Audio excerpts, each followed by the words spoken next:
Bro kabaddi season 11க்கான option நடந்து முடிஞ்சிருக்கு. இந்த ஆப்ஷன்ல நெறையவே டீம், நெறையவே பிளேயர்ஸ ரொம்ப பெரிய அமௌண்ட் குடுத்துலாம் அந்த ஆப்ஷன்ல எடுத்திருக்காங்க. பட் ஒரு சில முக்கியமான பிளேயர்ஸ எந்த ஒரு டீமுமே எடுக்கல. அவங்க நல்லா தான் ப்ளே பண்ணியிருக்காங்க. பட் இருந்தாலும் இந்த ஆப்ஷன்ல அந்த பிளேயர்ஸ்லாம் அன்சோல்ட் ஆயிருக்காங்க.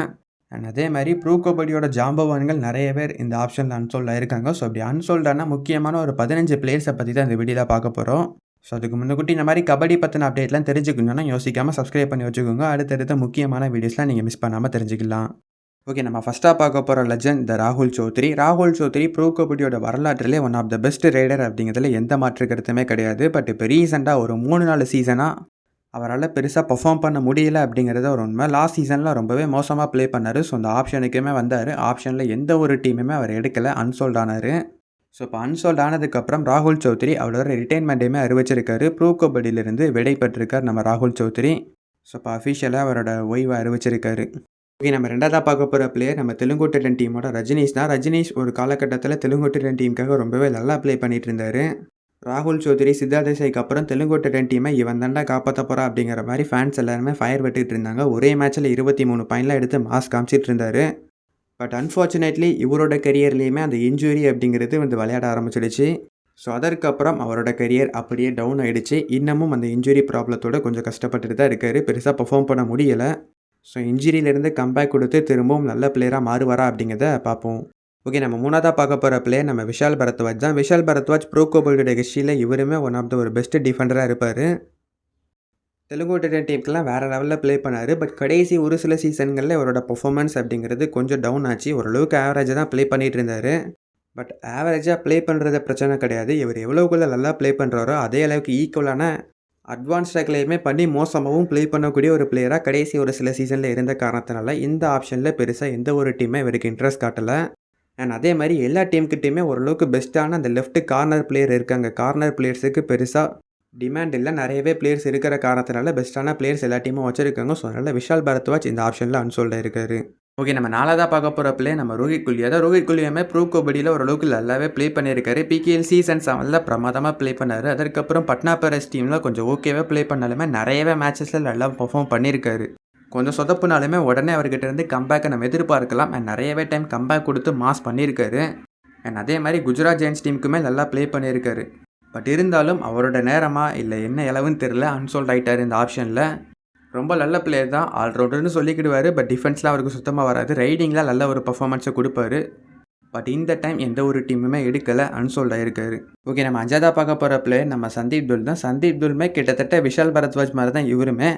ரெண்டு பேருக்குமே பெருசாக எந்த ஒரு டிஃப்ரென்ஸுமே கிடையாது. ஒரு கட்டத்தில் ரொம்பவே வேறு லெவலான ஒரு பிளேயராக இருந்தாங்க. பட் அவங்க என்ன தான் நல்லா ப்ளே பண்ணாலுமே அதுக்கு ஈக்குவலாக அட்வான்ஸ் டேக்கிள் அப்படிங்கிறத தொடர்ந்து பண்ணுவாங்க.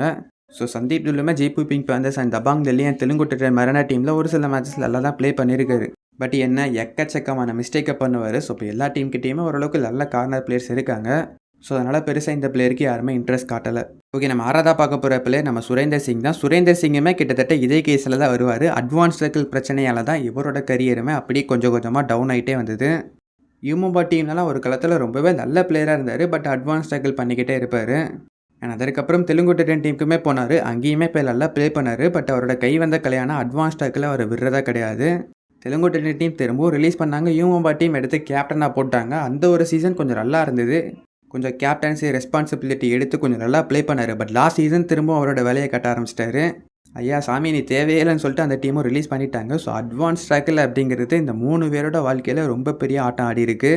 ஸோ அன்சோல்ட் ஆனதுக்கான முக்கியமான ரீசன் இந்த 3 பிளேயருக்குமே இதுதான். ஓகே, நம்ம ஏழாவதாக பார்க்க போகிற பிளேயர் நம்ம தமிழகத்தை சேர்ந்த சந்திரரஞ்சித் தான். ரஞ்சித்தனா இந்த ஆப்ஷனில் அன்சோல்ட் ஆனதை என்னால் ஏற்றுக்கவே முடியல. லைவ் ஸ்ட்ரீமில் கூட நான் புலம்பிக்கிட்டே இருந்தேன். அது வரைக்கும் எல்லாருமே ஜாலியாக இருந்தேன். பட் ரஞ்சித் அன்சோல்ட் ஆனதுக்கப்புறம் அந்த லைவ் செக்ஷனை அப்படியே மௌனமாயிடுச்சு. அதற்கப்புறமும் வரிசையாக அப்படியே தமிழ்நாடு பிளேயராக வந்த எல்லாருமே அன்சோல்டு தான், அஜித்தை தவிர. சரி ஓகே, ஈவினிங் அன்சோல்டான பிளேயருக்கு திரும்ப ஏழை விடுவாங்க, அப்போ ரஞ்சித்தனாவை யாராவது எடுப்பாங்க அப்படிங்கிற மாதிரி தான் நினச்சிக்கிட்டு இருந்தோம். பட் அன்ஃபார்ச்சுனேட்லி ஈவினிங் அன்சோல்டான பிளேயர்ஸுக்கான லிஸ்ட்லேயும் இவரோட பேர் வந்தது. பட் எந்த ஒரு டீமுமே அதில் எடுக்கலை. அதுலேயுமே அன்சோல்ட் ஆனார். ஏன் இப்படி அன்சோல்ட் ஆனார்னா ஒரே பிரச்சனை தாங்க, ரஞ்சித்தனாக்கு இன்ஜுரி கன்சர்ன் இருக்குது. ஸோ அதுதான் பிரச்சனை. லாஸ்ட் சீசன் நம்ம ஹரியானா டீம்லேயுமே பார்த்துருந்தோம். இன்ஜுரி காரணமாக 2 மேட்ச் 3 மேட்ச் தான் ப்ளே பண்ண முடிஞ்சது. மற்ற மேட்சஸ் அவரால் ப்ளே பண்ண முடியல. ஸோ இந்த இன்ஜுரி கன்சர்ன் இது மட்டும் இல்லைனா கண்டிப்பாக இந்த ஆப்ஷனில் நல்ல ஒரு விலைக்கு போயிருப்பார். லாஸ்ட் சீசனுமே ரொம்பவே நல்லா ப்ளே பண்ணி அந்த பெரிய பிளேயர்ஸோட பட்டியலில் இவரோட நேமும் வர வேண்டியது. பட் அன்ஃபார்ச்சுனேட்லி மிஸ் ஆகிக்கிட்டே இருக்குது. ஓகே, நம்ம 8ஆவதா பார்க்க போகிற பிளேயர் நம்ம ரன் சிங் தான். ரன் சிங் ப்ரோ கபடியோட ஹிஸ்ட்ரியில் இவருமே ஒன் ஆஃப் த ஒரு பெஸ்ட் டிஃபெண்டராக இருப்பார். அந்த லெஃப்ட்டுக்கான பொசிஷனில் இவரோட நேமை யாருமே மறக்க மாட்டாங்க. அந்த காலத்துலேருந்து இந்த காலம் வரைக்குமே ரன் சிங் பெஸ்ட்டான பர்ஃபார்மன்ஸை கொடுத்துக்கிட்டு இருக்காரு கன்சிஸ்டண்ட்டாக.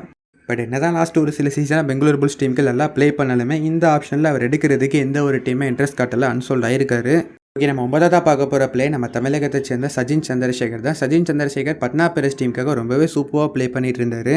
ஒரு 2 சீசனில் வேறு லெவல் பிளேயராக மாறிட்டார். பட் அதற்கப்புறம் அவரோட பர்ஃபார்மன்ஸ் அப்படிங்கிறது கொஞ்சம் கொஞ்சமாக டவுன் ஆகிக்கிட்டே வந்தது. எதிர்பார்த்த ஒரு பர்ஃபார்மன்ஸை சச்சின் சந்திரசேகரால் டெலிவர் பண்ண முடியல. ஸோ பட்னா பைரேட்ஸ் டீமும் இதுக்கு மேலே வாய்ப்பு கொடுக்க முடியாது, நாங்கள் பிளேயரை சேஞ்ச் பண்ண போகிறோம் அப்படிங்கிற மாதிரி இந்த சீசனில் ரிலீஸ் பண்ணாங்க. ஆனால் ஆப்ஷன்லேயும் இவர் எந்த ஒரு டீமே எடுக்கலை. பட் சர்ப்ரைஸ் தான், கவர் பொசிஷனுக்கு நல்ல ஒரு பிளேயராக இருப்பார். ஒரு எக்ஸ்பீரியன்ஸும் இருக்குது கொஞ்சம். அவருக்கு கொடுத்த வாய்ப்பை ரொம்ப மோசமாலாம் அவர் ஆக்கலை, நல்லாவே யூஸ் பண்ணிக்கிட்டாரு. இப்போ நம்ம 10ஆவதா பார்க்க போகிற பிளே நம்ம அபிஷேக் சிங் தான். அபிஷேக் சிங் இவருமே ப்ரோ கபடியில் ரொம்ப ஒரு நல்ல ரைடராக வந்திருக்க வேண்டியவர். யூஎம்பா டீமுக்கெல்லாம் பயங்கரமாக ப்ளே பண்ணிட்டு இருந்தார். ஸோ அடுத்து தெலுங்கு டீமுக்கு வந்தார். அப்போ இவருக்கு ஒரு இன்ஜுரி ஏற்பட்டது. ஸோ அந்த இன்ஜுரிக்கு அப்புறம் அவ்வளோதான், அந்த சீசன் 9க்கு அப்புறம் பெருசாக இவரால் பர்ஃபார்மன்ஸே பண்ண முடியல. சீசன் 10ல் பெங்களூர் புல்ஸ் டீமுக்கு போனார். அங்கே போய் அவர் எதுவுமே பண்ணலை, அவர் பாட்டுக்கு பெஞ்சில் தான் இருந்தார். அவருக்கு சான்ஸுமே கிடைக்கல, கொடுத்த சான்ஸுமே பெருசாக யூஸ் பண்ணலை. ஸோ அந்த இன்ஜுரி கன்சர்ன் காரணமாக ஒரு நல்ல ஒரு ரைடராக வந்திருக்க வேண்டிய அபிஷேக் சிங் அவரோட கரியர் அப்படியே கொஞ்சம் கொஞ்சமாக டவுன் ஆகிடுச்சு. அண்ட் இந்த ஆப்ஷன்லேயும் எந்த ஒரு டீமே அவர் எடுக்கலை. அண்ட் 11ஆவதா பார்க்க போகிற பிளே நம்ம தீபக் நிவாஸ் குட்டா தான். தீபக் நிவாஸ் குட்டாவை பற்றி உங்களுக்கே தெரியும், அவர் one of the best allrounder in pro kabaddi history. And Indian டீமோட கேப்டனாக இருந்திருக்காரு. அண்ட் இந்தியன் கபடியிலேயே இவர் தான் பெஸ்ட் ஆல்ரவுண்டராக இருந்தார். பட் இப்போ ரீசெண்ட் டைமில் அவரால் பெருசாக எந்த ஒரு பர்ஃபார்மன்ஸும் கொடுக்க முடியல. கடைசியாக பெங்கால் வைரஸ் டீமுக்காக ப்ளே பண்ணார். லாஸ்ட் சீசன் எந்த ஒரு டீமே எடுக்கலை. அண்ட் இந்த சீசனும் அவர் அன்சோல்ட் ஆகிருக்காரு. அண்ட் இத்துடன் அவரோட கரியருமே மேபி முடிவுக்கு வந்தாலும் வரலாம். கூடிய சீக்கிரம் ரிட்டையர்மெண்ட்டை எதிர்பார்க்கலாம். ஸோ இல்லைனா ஒர்க் பண்ணிவிட்டு கம்பேக் கொடுத்தாலும் கொடுக்கலாம், பார்க்கலாம் என்ன பண்ண போகிறாருன்னு. ஓகே, நம்ம 12ஆவதா பார்க்க போகிற பிளே நம்ம சந்தீப் நர்வால் தான். சந்தீப் நர்வாலுமே ப்ரோ கபடியில் ஒன் ஆஃப் த பெஸ்ட் ஆல்ரவுண்டராக இருந்தார். தீபக் நிவாஸ் குட்டா அண்ட் சந்தீப் நர்வால் இந்த ஒரு காம்போ இந்தியன் டீமுக்குமே பயங்கரமாக இருந்தது. அண்ட் புனேரி பல்டன் டீம்லேயுமே வேறு லெவலில் இருந்தது. அதுக்கப்புறம் தனித்தனியாக பிரிஞ்சு போனாங்க. அங்கேயுமே போய் நல்லா தான் பர்ஃபார்ம் பண்ணிகிட்டு இருந்தாங்க. 2 பேருமே ப்ரோ கபடியோட வரலாற்றில் ஒரு மறக்க முடியாத ஒரு ஆல்ரவுண்டராக இருப்பாங்க. பட் சந்தீப் நர்வால் கடைசியாக யூபியோட டீமுக்கு சீசன் 9ல் ப்ளே பண்ணார். லாஸ்ட் சீசன் எந்த ஒரு டீமே எடுக்கல. அண்ட் இப்போ ஆப்ஷனில் அன்சோல்டுமாக இருக்கார். பார்க்கலாம் கம்பேக் வருதா இல்லை இதோட கரியர் முடியுதான்னு. ஓகே, நம்ம 13ஆவதா பார்க்க போகிற பிளேயர் நம்ம தமிழகத்தை சேர்ந்த பிரபஞ்சன் தான். பிரபஞ்சனுமே ப்ரோ கபடியில் ஒன் ஆஃப் த பெஸ்ட் ரைடராக இருந்தார். PKL season 5, season 6 and season 7 இந்த 3 சீசனுமே வேறு லெவலில் ப்ளே பண்ணார். Tamil Thalaivas, Gujarat giants and Bengal warriors டீமுக்காக. அதுக்கப்புறம் சீசன் 8ல் தமிழ் தலாஸ் டீம் இவர் எடுத்தாங்க. அவ்வளோதான், பிரபஞ்சன் எங்கேயோ போகிறாரு, தமிழ் தலாஸ் டீமுக்கும் மாஸ் காட்ட போகிறாரு அப்படிங்கிற மாதிரி நினச்சிக்கிட்டு இருந்தோம். பட் அன்ஃபார்ச்சுனேட்லி இவரோட வாழ்க்கையிலையும் இன்ஜுரி வந்து விளையாண்டது. தமிழ் தலாஸ் டீமோட 3வது மேட்ச் 4வது மேட்ச் இருக்கும்போது அவரோட ஷோல்டரில் ஒரு இன்ஜுரி ஏற்பட்டது. ஸோ அதற்கப்புறம் இவரால் மீண்டு வரவே முடியல.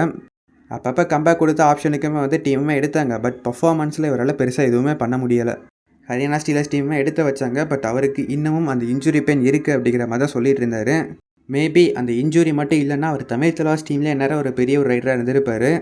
பிரபஞ்சன், சந்திரஜித் மாதிரியான பிளேயர்லாம் எங்கேயோ போயிருக்க வேண்டியவங்க. பட் அன்ஃபார்ச்சுனேட்லி அது நடக்கலை. அண்ட் இந்த மாதிரியான டைம்லாம் டீம் அவங்க மேலே நம்பிக்கை வச்சு நல்ல பிளேயர் அப்படிங்கிற மாதிரி எடுத்து கான்ஃபிடென்ட் கொடுத்து ப்ளே பண்ண வச்சாங்கன்னா நல்லாயிருக்கும். பட் இந்த மாதிரி ஆப்ஷன்லாம் அன்சோல்ட் ஆனாங்கன்னா கண்டிப்பாக அவங்களுக்கு மைண்ட் ரொம்பவே டிஸ்டர்ப் ஆகும்.